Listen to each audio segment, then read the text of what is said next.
Hello friends, അപ്പോൾ വളരെ എളുപ്പം നമുക്ക് ഇന്നൊരു സ്പീഡ് കൂടിയ പ്ലെയിൻ നിർമ്മിക്കുന്ന ഒരു വീഡിയോ നമ്മൾ ഇന്നത്തെ വീഡിയോ നിങ്ങളെ പരിചയപ്പെടുത്താൻ പോകുന്നത്. അപ്പോൾ നമുക്ക് ഇന്നത്തെ വീഡിയോയിൽ പോയേക്കാം. Let's watch for a video. അപ്പോൾ നമ്മൾ വീഡിയോയുടെ അവസാനം കൂടുതൽ പ്ലെയിൻ പറഞ്ഞ വീഡിയോ ആഡ് ചെയ്തിട്ടുണ്ട്. ഇതിനായിട്ട് നമുക്ക് വേണ്ടത് ഒരു മുളയാണ്. നിങ്ങൾക്ക് മുളയില്ല, വിറകോ അല്ലെങ്കിൽ കമ്പോ തടിക്കഷ്ണമോ ഏത് വേണം നിങ്ങൾക്ക് യൂസ് ചെയ്യാം. പക്ഷേ പെട്ടെന്ന് ഒടിഞ്ഞു പോകുന്നൊരു സാധനം ഉപയോഗിക്കല്. നമ്മളാ മുള രണ്ടായിട്ട് ഇതുപോലെ മുറിച്ചെടുത്തിട്ടുണ്ട്. മുറിച്ചെടുത്തപ്പോൾ അവിടെ ചെറുതായിട്ടൊരു പൊട്ടൽ വന്നിട്ടുണ്ട്. അപ്പോൾ നമ്മൾ ആ പൊട്ടലൊന്ന് ആ ഭാഗം എടുത്ത് അതുപോലെ ഒരു ചെറിയ പീസ് മാത്രം നമുക്ക് ഈ ഒരു പ്ലെയിൻ ഉണ്ടാക്കാൻ വേണ്ടി മതി. അപ്പോൾ ഇത് മുറിക്കാൻ വേണ്ടി നിങ്ങൾക്ക് വേണമെങ്കിൽ കട്ടിയുള്ള ഏതെങ്കിലും ഒരു അരുവയോ അല്ലെങ്കിൽ നല്ല കട്ടിയുള്ള കത്തി വല്ല യൂസ് ചെയ്യാൻ നോക്കുക. അതാകുമ്പോൾ പെട്ടെന്ന് നിങ്ങൾക്ക് ഇതുപോലെ മുറിച്ചെടുക്കാൻ പറ്റും. അപ്പോൾ എത്ര നീളത്തിൽ നിങ്ങൾക്ക് പ്ലെയിൻ വേണോ ആ ഒരു ഏകദേശം അളവെടുത്ത് നിങ്ങൾ ഇതുപോലെ നമ്മൾ ഈ മുറിച്ചെടുത്ത മുള ഇങ്ങോട്ട് എടുക്കുക. ഇതിനുശേഷം മുളയാണ്ട് സൂക്ഷിക്കേണ്ട കാര്യമുണ്ട്. കാരണം സൈഡൊക്കെ ചെറുതായിട്ട് നമ്മളിങ്ങനെ കൈ തൊടുമ്പോൾ മുറിയുന്ന പോലെ തോന്നും. അതുകൊണ്ട് ആ സൈഡെല്ലാം നമ്മൾ ഇതുപോലെ കത്തിയോ അല്ലെങ്കിൽ അരിവ് എന്തെങ്കിലും വെച്ച് ബ്ലേഡോ എന്തെങ്കിലും വെച്ച് ഇതുപോലെ ജസ്റ്റ് ഒന്ന് ചീകി വൃത്തിയാക്കുക. അതായത് സൈഡൊക്കെ ഒന്ന് വൃത്തിയാക്കി എടുക്കുക. അപ്പോഴേക്കും മാക്സിമം ഇതിൻ്റെ വെയിറ്റും കുറയും. നമുക്ക് ഏറ്റവും വെയിറ്റ് കുറയുവാണെങ്കിൽ അത്ര നല്ലത്. അപ്പോൾ നല്ല സ്പീഡിലും പ്ലെയിൻ പറക്കാൻ ചാൻസ് ഉണ്ട്. അപ്പോൾ നമ്മൾ ബ്ലേഡ് ഉപയോഗിച്ച് ഇതുപോലെ മാക്സിമം കട്ട് ചെയ്ത് വിടുവാണ്. ഏകദേശം ഒരു ചതുര രൂപ എടുക്കുകയാണെങ്കിൽ ഏറ്റവും നല്ലത്. ഓക്കെ, ഇതുപോലെ നിങ്ങൾ മാക്സിമം കട്ട് ചെയ്തെടുക്കാൻ നോക്കുക. ഇതിനുശേഷം നമുക്ക് മുളയുടെ ഈ ഒരു കണ്ടോ, ഇവിടെ മുട്ടുഭാഗമല്ലേ ഈ മുട്ടുഭാഗത്ത് നിങ്ങൾ ഒരു ചരിഞ്ഞ വി ഷേപ്പിൽ ഇതുപോലെ കട്ടിയെടുക്കുക. കാരണം ആ ഒരു ഷേപ്പിലായിരിക്കും നമ്മൾ റബ്ബർ ബാൻഡ് വെച്ച് ഇത് വലിച്ചു വിടാൻ വേണ്ടി ഒരു ഹുക്ക് ഉണ്ടാക്കുന്നത്. അപ്പോൾ ആ ഒരു ഷേപ്പ് നിങ്ങൾ മാനേജ് ചെയ്യുക. അത് നമ്മൾ വീഡിയോ ഇത് മൊത്തം മുറിച്ച് ചെയ്യുമ്പോൾ നിങ്ങൾക്ക് മനസ്സിലാവും. ആ ഒരു ഷേപ്പ് നിങ്ങൾക്ക് പെട്ടെന്ന് തന്നെ ഉണ്ടാക്കാൻ വേണ്ടി മനസ്സിലാവുന്നൊരു ഷേപ്പാണ്. ഏകദേശം വി ഷേപ്പ് ചരിഞ്ഞ് അതിനുശേഷം അതിനകത്തൊരു ഹുക്ക്, അതായത് ഒരു കൊളുത്തിങ്ങനെ ഉടക്കി പിടിക്കാൻ പറ്റുന്ന രീതി നമ്മൾ മുറിച്ചെടുക്കുകയാണ്. എനിക്ക് ഞാൻ ഷേപ്പ് ജസ്റ്റ് കാണിച്ചു തരാം. ഈ ഷേപ്പ് കണ്ടിട്ട് നിങ്ങൾ മുറിക്കുകയാണെങ്കിൽ നിങ്ങൾക്ക് എളുപ്പമായിരിക്കും. അതിനുണ്ട് ഇങ്ങനെ മുറിച്ച് കാണിക്കുന്നത് കണ്ടോ, ഈ ഒരു ഷേപ്പ് കണ്ടോ, അകത്തോട്ട് ചരിഞ്ഞ് ഒരു വി, എന്നിട്ട് അവിടെ ഒരു ഉടക്ക് പോലെ തോന്നുന്നത്. അപ്പോൾ ഇങ്ങനെ ചെയ്യണമെങ്കിൽ നമുക്ക് റബ്ബർ ബാൻഡ് ഉടക്കി വലിച്ച് നല്ല മാക്സിമം വലിച്ചു വിടാൻ പറ്റും. അതുപോലെ തന്നെ ഈ മുട്ടുഭാഗം ഉണ്ടോ, മുളയുടെ മുട്ടുഭാഗമാണെങ്കിൽ പെട്ടെന്ന് ഒടിഞ്ഞു പോകത്തില്ല. അല്ലാത്ത ഭാഗത്തൊക്കെ ഇതുപോലെ നമ്മളിങ്ങനെ മുറിച്ച് നോക്കുകയാണെങ്കിൽ ചിലപ്പോൾ ഒടിഞ്ഞു പോകാൻ ചാൻസ് ഉണ്ട്. ഇതിനുശേഷം ഫ്രണ്ട് വശം നിങ്ങൾ ഇതുപോലെ കൂർപ്പിച്ച് വെക്കുക. അപ്പോൾ ഇങ്ങനെ കൂർപ്പിച്ച് വെക്കുകയാണെങ്കിൽ നല്ല സ്പീഡ് നമ്മുടെ പ്ലെയിൻ പറക്കുന്നതായിരിക്കും. ഇതിനുശേഷം നമ്മൾ ഇതിൻ്റെ മാക്സിമം വെയിറ്റ് കുറയ്ക്കുന്നതാണ്. അപ്പോൾ ഞാൻ അതിൻ്റെ ഏറ്റവും മുകൾ ഭാഗവും ഏറ്റവും താഴ്ഭാഗവും ഇങ്ങനെ നേരെ പ്ലെയിൻ പോലെ മുറിച്ച് വിട്ടു. ഇതിനുശേഷം ബാക്കി ഭാഗം ഇതുപോലെ തന്നെ ഒടിഞ്ഞു പോകാത്ത രീതി നിങ്ങൾ മാക്സിമം കട്ടി കുറയ്ക്കാൻ പറ്റുന്ന അത്രയും കട്ടി കുറയ്ക്കുക.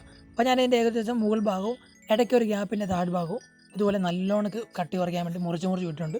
പക്ഷേ നിങ്ങൾ കട്ടി കുറയ്ക്കുന്നതൊക്കെ ശരി, പക്ഷേ ഒടിഞ്ഞു പോകല്. ഏകദേശം മേല് പ്ലെയിൻ പോലെ ഇരിക്കുന്ന ഏറ്റവും നല്ലത്. അപ്പോൾ നല്ല രീതിയിൽ നമുക്ക് പറക്കാൻ പറ്റും. ഏകദേശം നിങ്ങൾക്ക് ഈ ഷേപ്പ് ഞാൻ കാണിച്ചു തരാം. നമ്മുടെ ഷേപ്പ് നോക്കുക. നമ്മൾ ഏകദേശം വി കട്ട് ചെയ്ത ഷേപ്പും അതിനുശേഷം ഏറ്റവും മുകൾ ഭാഗം ഇതുപോലെ കട്ട് ചെയ്തു, താഴ്ഭാഗം ഇതുപോലെ നല്ലോണം കട്ട് ചെയ്ത് ഷേപ്പ് ആക്കിയിട്ടുണ്ട്. ഇതിനുശേഷം നമ്മൾ ഉപയോഗിക്കാൻ പോകുന്നത് ഒരു കാർഡ്ബോർഡാണ്. നിങ്ങൾക്ക് കാർഡ്ബോർഡ് അല്ലെങ്കിൽ നമ്മൾ ഫുഡ് കഴിക്കാനൊക്കെ ഉപയോഗിക്കുന്ന തെർമോക്കോളിൻ്റെ പ്ലേറ്റ് ഉണ്ട്. അത് ഉപയോഗിച്ചാൽ നിങ്ങൾക്ക് സ്മൂത്തായിട്ട് നമുക്ക് പ്ലെയിൻ പറത്താൻ പറ്റും. ഞാനിപ്പോൾ കാർഡ്ബോർഡാണ് യൂസ് ചെയ്യുന്നത്. നിങ്ങൾക്ക് വേണമെങ്കിൽ മറ്റേ ഉപയോഗിക്കാം. നമ്മളിനി ചിറക് ഉണ്ടാക്കാൻ പോകുന്നത്. ചിറകിന് ഈ ഒരു ഷേപ്പ് കറക്റ്റായിട്ട് നോക്കുക. ഞാൻ മുറിച്ച് കഴിയുമ്പോൾ നിങ്ങൾക്ക് ഈ ഷേപ്പ് കറക്റ്റായിട്ട് മനസ്സിലാവും. ഏകദേശം ഈ ഒരു ഷേപ്പിൽ 2 വലിയ ചിറകൾ നിങ്ങൾക്ക് വേണം. കണ്ട ഈ ഒരു ഷേപ്പിൽ 2 വലിയ ചിറക്. ആ 2 വലിയ ചിറക് ശേഷം അതിനേക്കാൾ ചെറിയായിട്ട് 2 ചിറകുകളും പിന്നെ അതിനേക്കാൾ ചെറുതായിട്ട് 2 ചിറകൾ. അങ്ങനെ മൊത്തം നമുക്ക് 6 ചിറകളാണ് ഈ ഒരു പ്ലെയിൻ നിർമ്മിക്കാൻ വേണ്ടി ആവശ്യമുള്ളത്. അപ്പോൾ നിങ്ങൾ ഇതുപോലെ കറക്റ്റായിട്ട് മുറിച്ചെടുക്കാൻ നോക്കുക. ഇതിനുശേഷം നമ്മൾ ആദ്യം മുറിച്ചെടുത്ത മുളക്കഷണം ആ മുളയുടെ മുകളിലോട്ട് മൂന്നാമത് മുറിക്കുന്ന ആ ഒരു കാർഡ്ബോർഡ് ഇതുപോലെ ഇങ്ങനെ ഒട്ടിച്ച് നോക്കുകയാണ്. ഇതിനുശേഷം ഈ ഷേപ്പ് നിങ്ങൾ കറക്റ്റായിട്ട് നോക്കുക. കറക്റ്റ് ഷേപ്പ് ഇതുവാണെങ്കിൽ നമുക്ക് പ്ലെയിൻ പറത്താൻ നേരത്ത് എയർ കറക്റ്റായിട്ട് ബാലൻസ് ആയി നിൽക്കുന്നതായിരിക്കും. കണ്ടോ, ഈ ഒരു ഷേപ്പിൽ ഒട്ടിക്കാവുള്ളൂ. കണ്ടോ, ഈ ഷേപ്പിൽ നിങ്ങൾ ഒട്ടിക്കാൻ നോക്കുക. ഏറ്റവും വലിയ 2 ചിറകളായിരിക്കും ഈ 2 ഭാഗത്ത് ഈ ഒരു ഷേപ്പിൽ ഒട്ടിക്കേണ്ടത്. അത് കഴിഞ്ഞുള്ള 2 ചിറകൾ അതാണ് നമ്മൾ ഏറ്റവും മുകളിൽ ഇങ്ങനെ പൊങ്ങി നിൽക്കുന്നതും ഏറ്റവും ലാസ്റ്റ് വശത്തും ഇതുപോലെ തന്നെ പൊങ്ങിയിരിക്കുന്നത് ഉണ്ടാക്കണം. അതിനുശേഷം ഏറ്റവും ലാസ്റ്റ് വശത്ത് വാലുണ്ട്, വാൽ ചിറകൾ നമ്മൾ വെക്കണം. അതിനായിട്ട് ഏറ്റവും ലാസ്റ്റ് മുറിക്കുന്ന 5 6 ആയിട്ട് മുറിക്കുന്ന ചിറകൾ ഇതുപോലെ ചെറിയ ഈ ഒരു ഷേപ്പ് തന്നെ ഒട്ടിക്കാവുള്ളൂ. എന്നാലും നമുക്ക് കറക്റ്റായിട്ട് ഏറി ഇത് പറക്കാനൊരു ഭംഗി വരത്തുള്ളൂ. വേണമെങ്കിൽ നിങ്ങൾക്ക് ഇതിന് കളറൊക്കെ അടിക്കാം, നിങ്ങൾ സ്കെച്ച് വേണ്ടിയിട്ട് ചെയ്യാം. അപ്പോൾ ഇച്ചിരി സ്റ്റൈൽ വരും. കൊണ്ട് ഇതുപോലെ തന്നെ അതിൻ്റെ 3ാമത് മുറിച്ച് 4ാമത് മുറിച്ച് ഇതുപോലെ ഭാഗം ഉണ്ടല്ലോ, അത് ഏറ്റവും മുകളിൽ ഇതുപോലെ നേരെ ഒട്ടിച്ച് വെക്കുക. അപ്പോൾ ഇത് ശരിയാണെന്നായിരിക്കും അപ്പോൾ ഇതിൻ്റെ രൂപം ഏകദേശം ഇതുപോലെ ആയിരിക്കും. മിച്ചമുള്ള ഗ്യാപ്പിലൊക്കെ നിങ്ങൾ ഈ പശയോ അല്ലെങ്കിൽ ഗ്ലൂഗണ്ണ് ഉപയോഗിച്ച് വെക്കുക. അപ്പോൾ ഇച്ചിരി സെറ്റായിട്ടിരിക്കുന്നതായിരിക്കും. അപ്പോൾ നമ്മൾ മുറിച്ചതിനകത്ത് മിച്ചം വന്ന ഒരു മുളക്കഷ്ണമുണ്ട്. ഈ മുളക്കഷ്ണം നിങ്ങൾ ഇതുപോലെ കട്ടിയെടുക്കുക. അതിനുശേഷം ഇതുപോലെ റബ്ബർ ഞാൻ ഉപയോഗിക്കുന്നത് ചെറിയ റബ്ബറാണ്. നിങ്ങൾക്ക് വലിയ റബ്ബർ ഉപയോഗിക്കുകയാണെങ്കിൽ അത്ര നല്ലത്. വലിയ റബ്ബർ അപ്പോൾ ഇതുപോലെ റബ്ബർ ചുറ്റിയിട്ട് ഇതുപോലെ വലിക്കാൻ പറ്റിയത് നിങ്ങൾ കെട്ടി വെക്കുക. ഇതിനുശേഷം നമ്മൾ ഏറ്റവും ആദ്യമേ ഒരു വി ഷേപ്പിൽ മുറിച്ചില്ലേ ആ ഗ്യാപ്പിലോട്ട് ഈ റബ്ബർ ഇങ്ങനെ വലിച്ചു വെക്കുക. അതിനുശേഷം ഈ പ്ലെയിൻ്റെ ഏറ്റവും പുറവശത്ത് ഇങ്ങനെ വലിച്ചു വിട്ടാൽ മതി, നമുക്ക് പ്ലെയിൻ പറത്താൻ പറ്റുന്നതായിരിക്കും. അപ്പോൾ ഞാൻ പറത്തുന്നതൊക്കെ എല്ലാം പറഞ്ഞുതരാം. ഉണ്ടോ അതുപോലെ കൊളുത്തിയിട്ട് ഇതുപോലെ വലിക്കാൻ നോക്കുക. ഏകദേശം ചെറിയ റബ്ബർ വെച്ച് വലിക്കുവാണെങ്കിൽ നിങ്ങൾക്ക് ഇതുപോലെ ആയിരിക്കും, ഒത്തിരി ദൂരം പോകത്തില്ല, പെട്ടെന്ന് താഴെ പോകും. നിങ്ങൾ ഇതിൻ്റെ വലിയ റബ്ബർ യൂസ് ചെയ്യുന്നെങ്കിൽ നിങ്ങൾക്ക് കാണാൻ പോലും പറ്റത്തില്ല, അത്രയ്ക്ക് വേഗതയിലായിരിക്കും ആ സാധനം പോകുന്നത്. ഞാൻ നിങ്ങൾക്ക് 2-3 ഷോട്ട് കാണിച്ചു തരാം, നിങ്ങൾക്ക് പെട്ടെന്ന് അത് മനസ്സിലാകാതെ പോലും ഇല്ല. കാരണം നല്ല വേഗതയുണ്ട്. നല്ല വേഗതയെന്ന് വെച്ചാൽ നല്ല വേഗത്തിലാണ് വലിയ റബ്ബർ വെച്ച് യൂസ് ചെയ്യുമ്പോൾ. കണ്ടോ അത് നല്ല സ്റ്റൈലിൽ തന്നെയാണ് പറക്കുന്നത്. നിങ്ങൾക്ക് പിന്നെ കളർ ആഡ് ചെയ്താൽ ഇച്ചിരി നല്ലതായിരിക്കും. കണ്ടോ നമ്മൾ തട്ടിയപ്പോൾ ലാംഗ്വേജ് കൂടി തട്ടി ഈ പോകുന്ന പോക്ക് നോക്കണം, നല്ല പവറിലാണ് പോകുന്നത്.